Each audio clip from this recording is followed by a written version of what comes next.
여보세요? 여보세요. 네, 예, 안녕하세요, 형수님. 네네, 네네, 안녕하세요. 달팽이 주식입니다. 네네, 네, 아무래도 이제 저도 삼성전자에 장기 투자를 하고 있다 보니까, 예, 네네. 옛날부터 형수님 영상을 되게 많이 참고를 했었거든요. 예, 네, 예. 개인적으로 너무 팬인데 나와주셔서 너무 네네, 감사드리고요. 네네, 우선 제가 좀 삼성전자에 관련된 질문을 오늘 좀 많이 드려보고 싶은데, 네네. 일단 가장 먼저 이제 저희 구독자분들한테 간단하게 좀 소개만 부탁드려도 될까요? 네. 저는 그 IT의 신 이형수라는 유튜버 채널을 운영하고 있고요. 네. 네, 그 뭐 유튜브가 본업은 아니고, 원래는 지금 투자 일을 하고 있습니다. 그래서 네. 이제 상장 주식도 하고 있고요. 네. 그리고 이제 벤처 기업 중에 이제 네. 비상장 회사 중에 좀 유망한 회사들 얼리 스테이지에 투자 하는 이런 일을 하고 있습니다. 요즘에는 방송 일이 좀 많아져서요. 매일경제 TV에 매주 금요일마다 생방송 출연하고 있고, 매일경제 유튜브 39금 최마 정권 방송하고 아이템이라는 프로그램 같이 하고 있습니다. 네. 야, 귀한 시간 내주셔서 감사드리고요. 네네. 그럼 일단 제가 이번 기회에 좀 삼성전자 주주인 입장에서 좀 궁금했던 거 싹 다 여쭤볼게요, 형수님. 네네. 네. 일단 오늘 시장 보니까 또 삼성전자가 또 갑자기 2% 이상 급등을 하고 있더라고요. 네. 예, 이건 그냥 개인적인 질문이긴 한데, 그냥 갑자기 이렇게 삼성전자가 상승하는 이유를 혹시 뭐라고 생각하시나요? 일단은 기술적 반등이라고 보는 게 맞을 것 같고요. 이제 여기서 추가적으로 더 올라갈 수 있을지 아니면 뭐 다시 또 하락할지 뭐 이런 건 좀 지켜봐야 되는데, 네. 그동안 하락폭 자체가 워낙 과도했기 때문에 이제 오늘은 좀 이제 저가 매수세가 들어오는 거 아닌가 싶습니다. 왜냐면 그 PBR 기준으로 봐도 지금 삼성전자나 SK 하이닉스 같은 경우는 너무 지나치게 과소평가돼 있다 이렇게 생각하고 있습니다. 네. 그리고 요즘 뭐 한국 시장 자체가 좀 막 환율도 안 좋고 좀 이렇게 좀 분위기가 좀 신흥국 증시가 좀 불리한 입장이잖아요. 네네. 그래서 저는 좀 뭔가 이렇게 단기적인 실적에 따라서 막 움직이는 그런 시장은 아니라고 보고 있는 편인데, 개인적으로. 네네. 근데 이렇게 계속 삼성전자도 마찬가지로 계속 하락을 하니까 너무 요즘 악재만 너무 부각이 되고 있는 것 같더라고요. 네네. 그래서 그 또 악재 중에 하나라고 볼 수 있는 그 GOS 사태, 이거와 관련돼서 혹시 형수님은 어떤 생각을 가지고 계신지가 좀 궁금합니다. 네, 일단은 너무 잘못한 거죠. 네, GOS라는 게 이제 게임 옵티마이제이션 서비스라고 해서, 네. 이게 이름은 되게 좋아요. 게임 최적화 서비스인데, 네. 이제 고성능 게임을 돌릴 때 이 AP, 그러니까 반도체죠. 이 네. 스마트폰의 두뇌 역할을 하는 반도체가 성능을 한 40% 가량 떨어뜨려 버리는. 네. 네. 나는 100짜리 성능의 스마트폰을 샀는데 이 게임할 때는 60%까지밖에 못 내는 거죠. 강제적으로. 네, 이렇게 해버리는 거기 때문에 네. 굉장히 치팅을 했다고 볼 수 있는 거고요. 이것 때문에 이제 삼성전자 그 스마트폰 사업에 좀 이제 많은 좀 부정적인 전망들이 가득했는데요. 네. 일단 1분기 실적만 놓고 보면 해외에서는 그렇게 큰 어떤 영향은 없는 것 같습니다. 일단 국내 판매에서는 아무래도 이게 부정적인 영향 때문에 갤럭시 S22 시리즈 판매량이 조금 이제 영향을 받은 것 같은데요. 네. 오히려 해외 쪽에서는 우리가 생각하는 것보다는 좀 덜 민감한 것 같아요. 네. 그리고 또 뭐 삼성전자 막 수율이 너무 안 좋다 막 이런 말들 정말 많잖아요. 네네. 네. 근데 이제 뭐 삼성전자도 이제 GA 이거 새로 도입하게 되는데, 네네.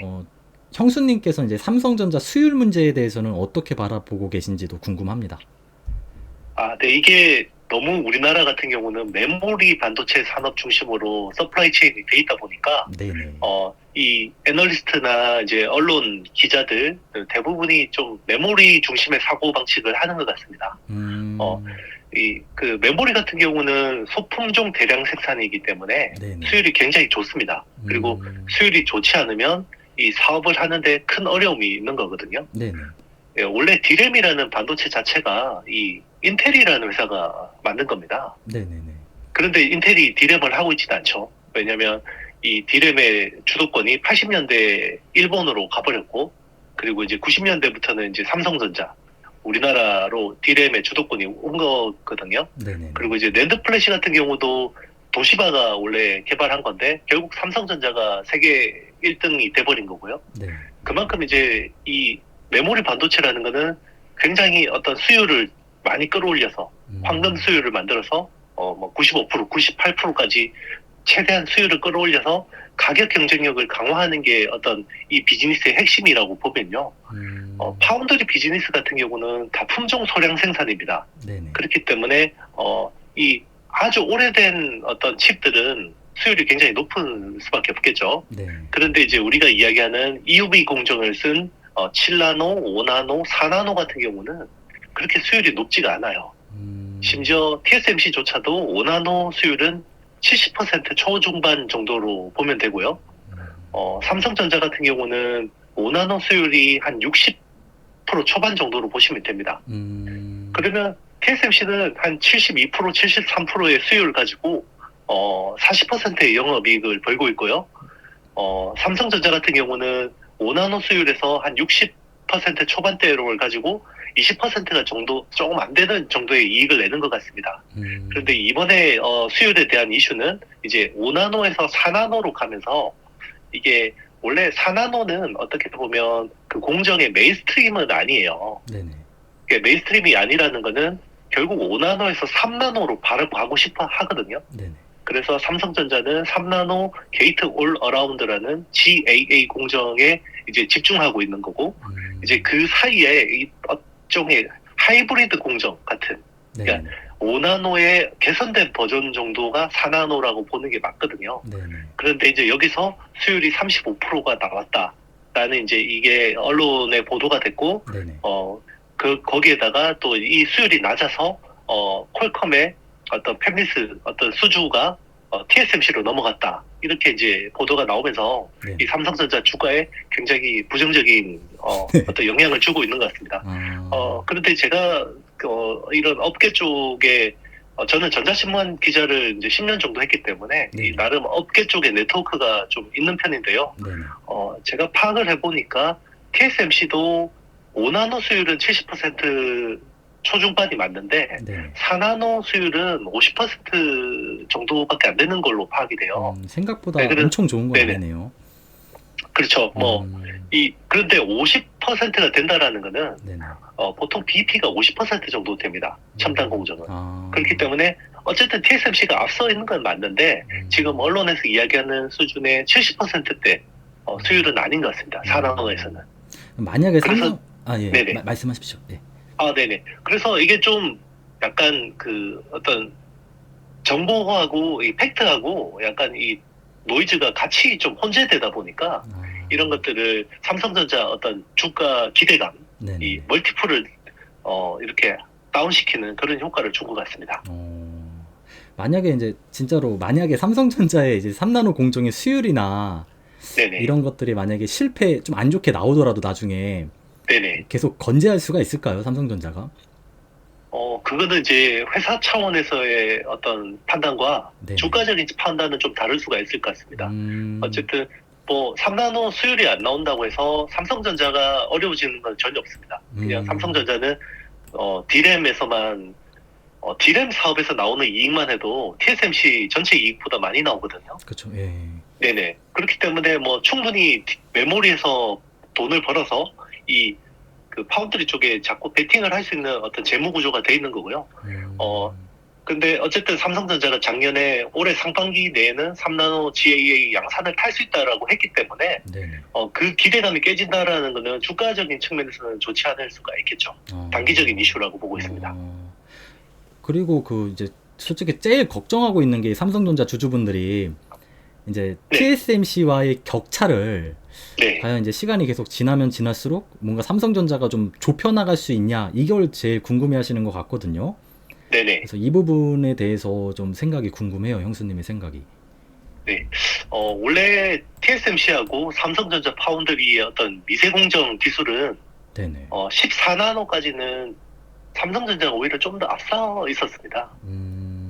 네, 14나노까지는 삼성전자가 조금 더 앞선, 약간 반발짝 정도는 앞서 있는 상황이었는데요. 네. 그러면 거기서 왜 뒤집어지게 됐냐면 애플 AP 물량이 네. 원래 두 회사가 양분하고 있었는데요. 네. 14나노부터 100% TSMC로 갔습니다. 그러니까 파운드리 시장에서 최고 우량 고객이 애플이거든요. 네네네. TSMC 매출 전체에서 한 30% 비중까지 차지합니다. 만들 때는. 네네. 네. 그렇기 때문에 일단 어떤 파운드리라는 비즈니스 자체가 결국은 수주가 많이 오고 생산을 많이 하게 되면 경쟁력이 생길 수밖에 없어요. 왜냐하면 14나노에서 돈을 많이 벌어서 이제 10나노에 베팅을 하게 되는 건데 네. 삼성이 그 선순환 구조가 깨진 거거든요. 그래서 10나노, 7나노, 5나노까지 계속 뒤지게 된 겁니다. 그러면 지금 구도로 가면 TSMC하고 삼성전자의 어떤 격차가 줄어들 가능성이 적죠. 왜냐하면 애플이 삼성전자로 돌아올 가능성도 적고 그리고 이제 뭐 퀄컴이라든지 뭐 엔비디아라든지 뭐 이런 우량 고객들이 이 TSMC를 제치고 삼성한테 먼저 올 이유는 적을 거잖아요. 네네네. 그러면 그런 차원에서는 삼성전자 입장에서는 배팅을 하지 않을 수가 없는 거죠. 그래서 게이트 올 어라운드라는 공정을 TSMC보다 먼저 하겠다라는 거고요. 이게 먼저 되면 3나노 핀팻 공정을 하는 TSMC보다는 이 공정으로 만약에 같은 설계라고 그러면 공정이 게이트 올 어라운드가 훨씬 더 뛰어날 수밖에 없거든요. 구조 자체가. 그렇기 때문에 이제 삼성전자가 여기에 어떻게 보면 모든 리소스 어떤 전사적인 역량을 집중할 수밖에 없는 상황이라고 보시면 됩니다. 그러니까 삼성전자가 반격을 하고 있는 거네요. 어떻게 보면. 그렇죠. 네. 그리고 이번에 1분기 컨퍼런스 콜에서 이 파운드리 사업부 부사장이 공식적으로 지금이 수율이 문제 있기는 한데 이게 정상적인 궤도 안에서 수율이 올라가고 있다. 그리고 팹리스 고객에 대한 우려들은 시장에서 생각하는 것들이 좀 과도한 측면이 있다. 이렇게 코멘트를 했습니다. 이제 그런 부분들도 오늘 주가가 반등하는데 약간 좀 심리적인 위안을 주지 않았나 이렇게 생각하고 있습니다. 그럼 형수님께서는 그 기술적 반등이 아니라 이제 주가가 이제 또 한 번 갈 때 엄청 가잖아요. 삼성전자 주가가. 네네. 근데 본격적으로 이제 이 주가가 반등하기 위해서는 뭐 필요 조건이 혹시 뭐라고 생각하세요? 일단 주가가 올라가기 위해서는 저는 두 가지 포인트를 제일 중요하게 보고 있는데요. 네네. 결국 첫 번째는 실적 개선입니다. 실적 개선. 회사가 이익을 내는 게 분기별로 QOQ로 계속 올라가야 되는 거거든요. 네네네. 그게 제일 중요한 거고, 그리고 두 번째는 이제 멀티플 리레이팅입니다. 기대감이죠. 네네. 이제 시장이 이 회사에 대해서 성장할 거라는 기대감이 있어야 되는데요. 네네. 삼성전자 같은 경우는 어쨌든 이제 그 실적에 대한 거는 전혀 문제가 없습니다. 일단 1분기도 워낙 숫자가 잘 나왔는데요.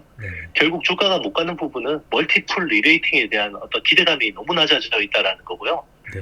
이 멀티플 리레이팅이 되기 위해서는 필요한 조건들이 3나노 공정, 파운드리 공정을 조기에 안착하는 게 제일 중요한 포인트고요. 그리고 다른 사업부에서는 이제 어떤 스마트폰 사업에서 폴더블 디스플레이, 폴더블 폰 이런 쪽이 얼마나 고성장세를 보이느냐.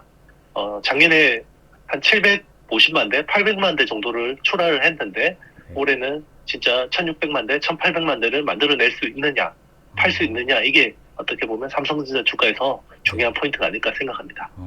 그리고 삼성전자가 또 이제 반도체만 잘하는 회사가 아니잖아요. 네네. 그래서 옛날에 뭐 하만도 인수를 했었는데 혹시 하만은 어떻게 생각하세요, 형수님?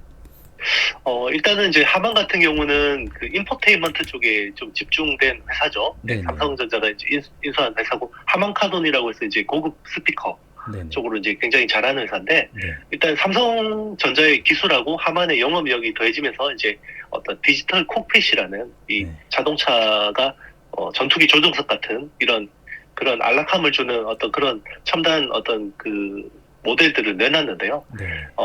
저는 이제 제일 중요하게 보는 게 그래요. 이 스마트폰 사업 사이클에서 봤을 때 우리가 피처폰이라는 게 있었고, 그게 스마트폰으로 바뀌는데 제일 중요한 게 뭐였냐면 오퍼레이팅 시스템이라는 OS입니다.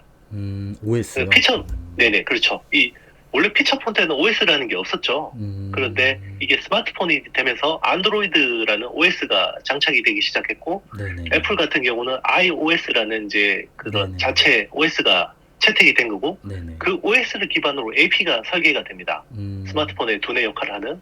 그리고 그 AP에 따라서 이제 하드웨어 시스템들이 다 전체 시스템들이 설계가 되는 건데요. 네. 자동차도 마찬가지라고 보고 있습니다. 결국은 이 구글의 OS 같은 거를 누가 제공해 줄 것인가? 그러니까 구글이 제공해 줄 것인가? 테슬라가 제공해 줄 것인가?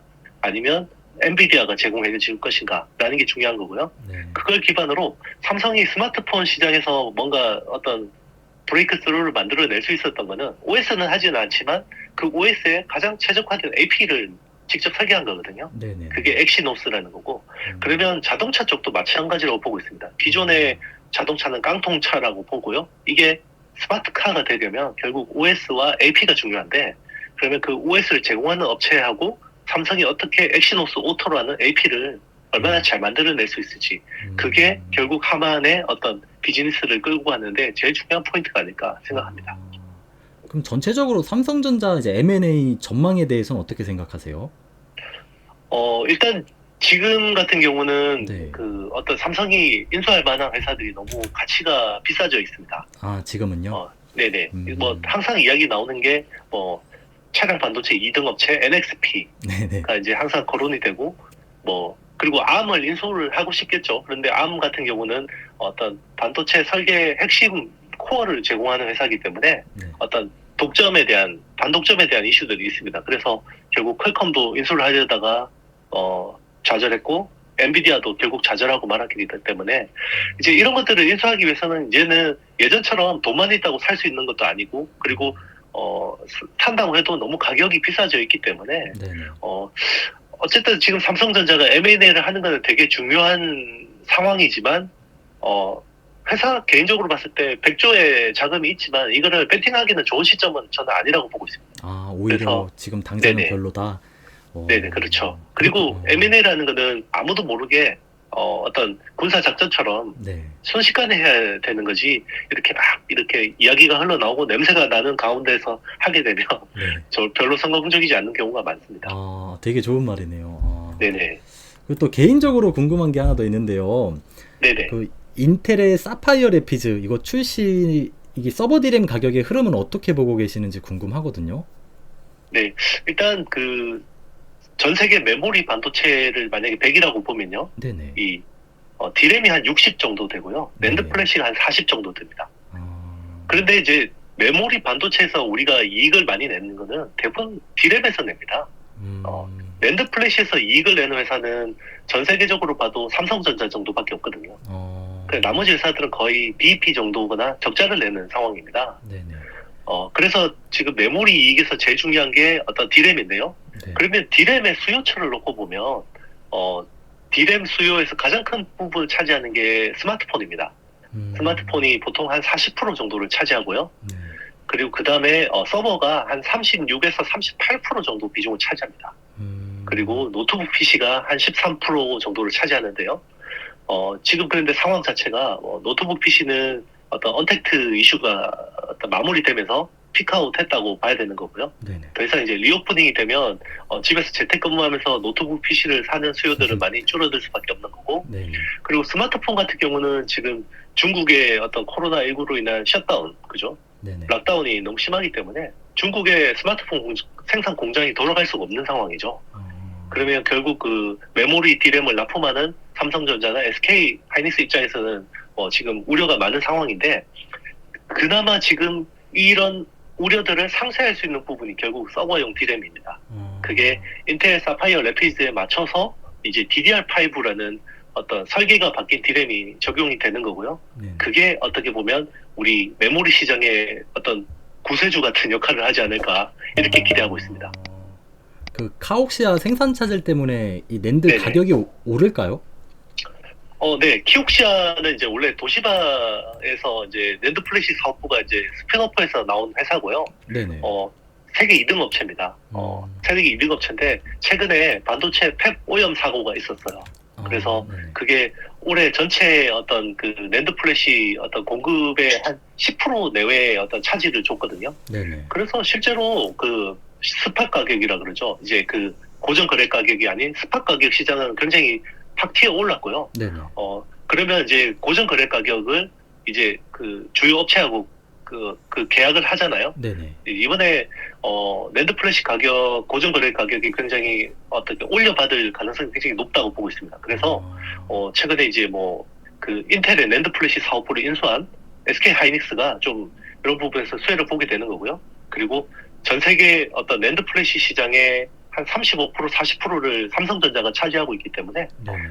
낸드 플래시 사업에서 나오는 이익도 굉장히 좋아질 거라고 기대하고 있습니다. 그래서 어떻게 보면 투자 아이디어로서는 낸드 플래시 쪽에 SCM을 좀 보는 것도 투자의 포인트가 될 수 있을 것 같습니다. 그러면 이제 그 반도체 산업에서요. 네네. 이제 삼성전자만 있는 건 아니잖아요. 네네. 그래서 그렇죠. 지금 뭔가 소부장 산업 쪽에서 뭐 주목할 이슈나 아니면 뭐 네네. 좀 뭔가 요즘 형수님께서 좀 관심 있게 보고 계신 주식들이 혹시나 있나 이게 좀 궁금해요. 네. 제가 뭐 지금까지 쭉 말씀드렸던 내용에서 좀 분류를 해보자면요. 네네. 결국 서버용 디램 쪽에 익스포저가 높은 회사들이 유망합니다. 그러면 서버용 디램 쪽에 이제 DDR5 관련 수혜주들을 보는 게 좋겠죠. 그러면 이제 거기에 장비를 납품하는 회사들, 뭐 그리고 부품을 납품하는 회사들, 소재를 납품하는 회사들을 좀 눈여겨봐야 되고요. 네네. 구체적으로 보면 DDR5에 이제 새로운 어떤 반도체 전구체를 납품하는 DNF라는 회사, 그리고 이제 그 후공정 쪽에 핸들러 쪽을 납품하는 테크윙이라는 회사가 있고요. 그리고 최근에 좀 이제 작은 회사인데 좀 주목해서 보는 회사가 제가 낸드 플래시 가격이 오르고 있다 그랬잖아요. 네네. 그래서 낸드 플래시 쪽이 좋은데요. 여기 그 SSD라 그러죠. 네네. 솔리드 스테이트 드라이브. 이게 낸드 플래시 덩어리입니다. 그래서 SSD 쪽으로 테스터를 하는 네오셉이라는 회사가 있습니다. 좀 작은 회사인데요. 네네. 여기도 좀 좋게 보고 있고, 그리고 DDR5의 이제 그 수동 소자, LPP라 그러는데요. 메탈 파워 인덕터를 납품하는 아비코 전자, 이런 회사들 좀 주목해서 보시면 좋을 것 같습니다. 그리고 그 소켓류 쪽에서는 이제 프로브 카드나 이제 소켓 같은 이런 후공정 테스트 소모품을 납품하는 TSE, ISC 같은 회사들도 좀 주목할 만하다 이렇게 보고 있습니다. 감사합니다. 네네. 근데 이게 반도체라는 게요.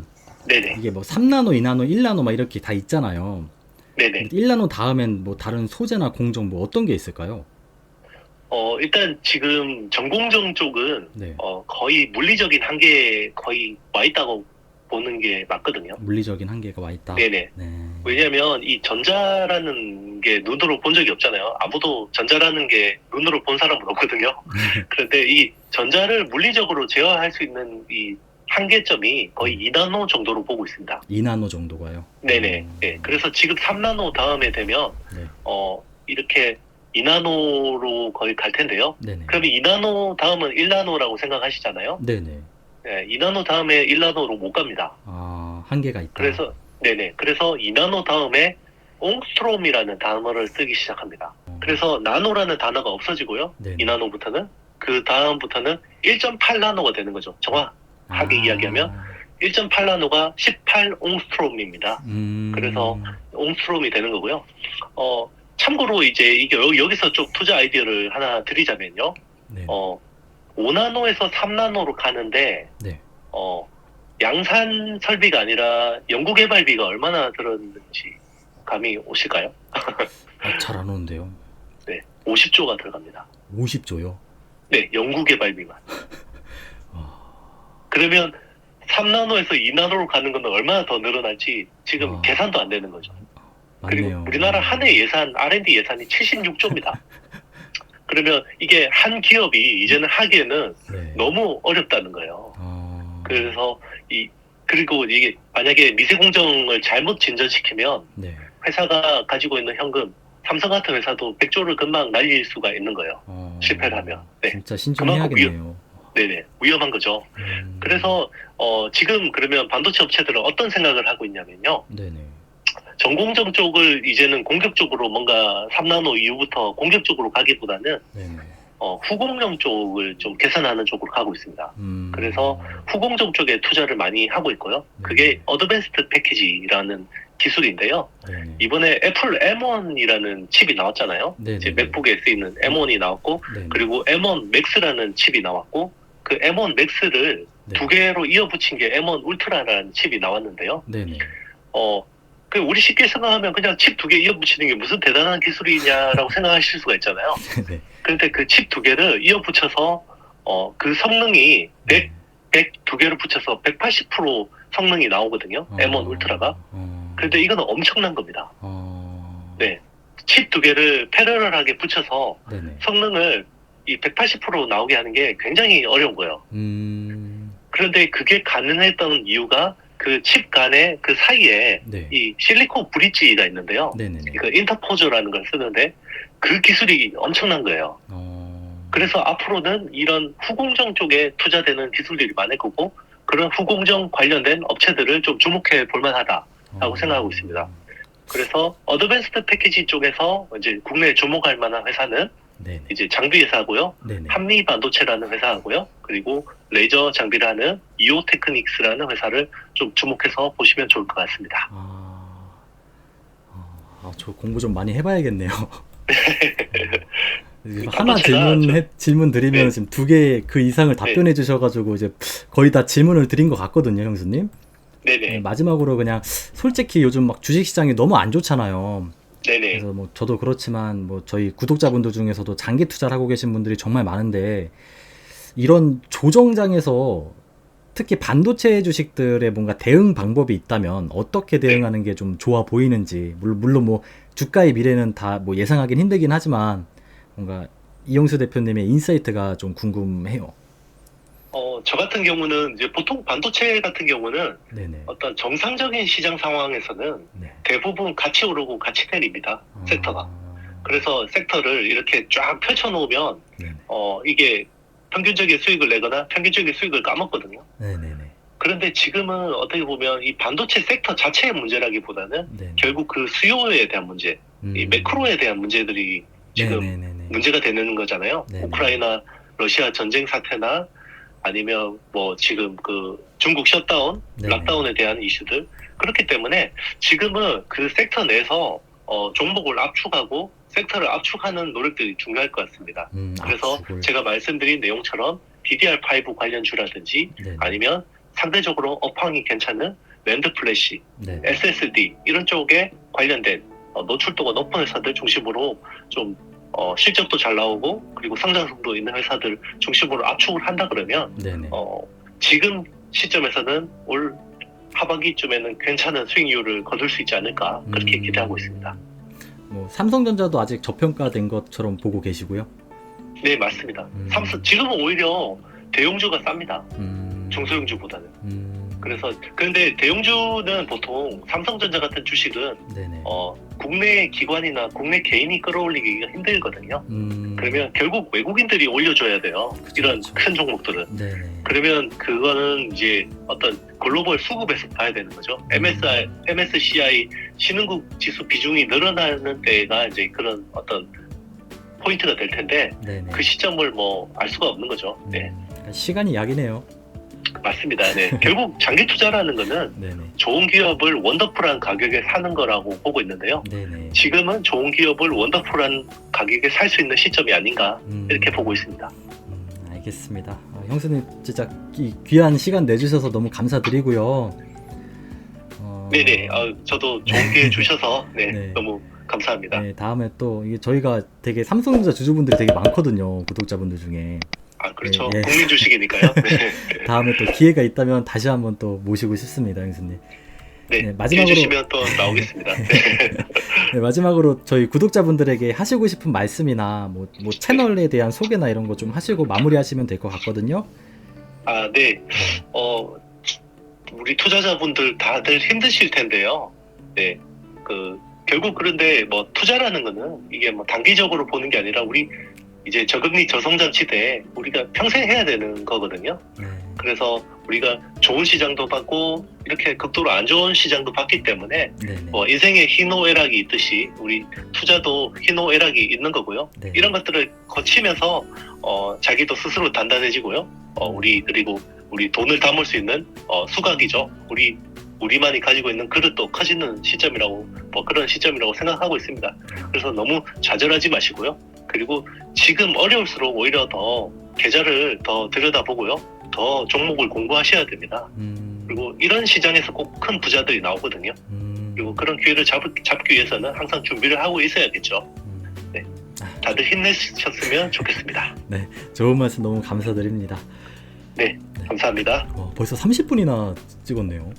아, 네. 너무 내용이 좋아가지고 저도 최대한 편집 좀 잘 해보겠습니다, 형수님.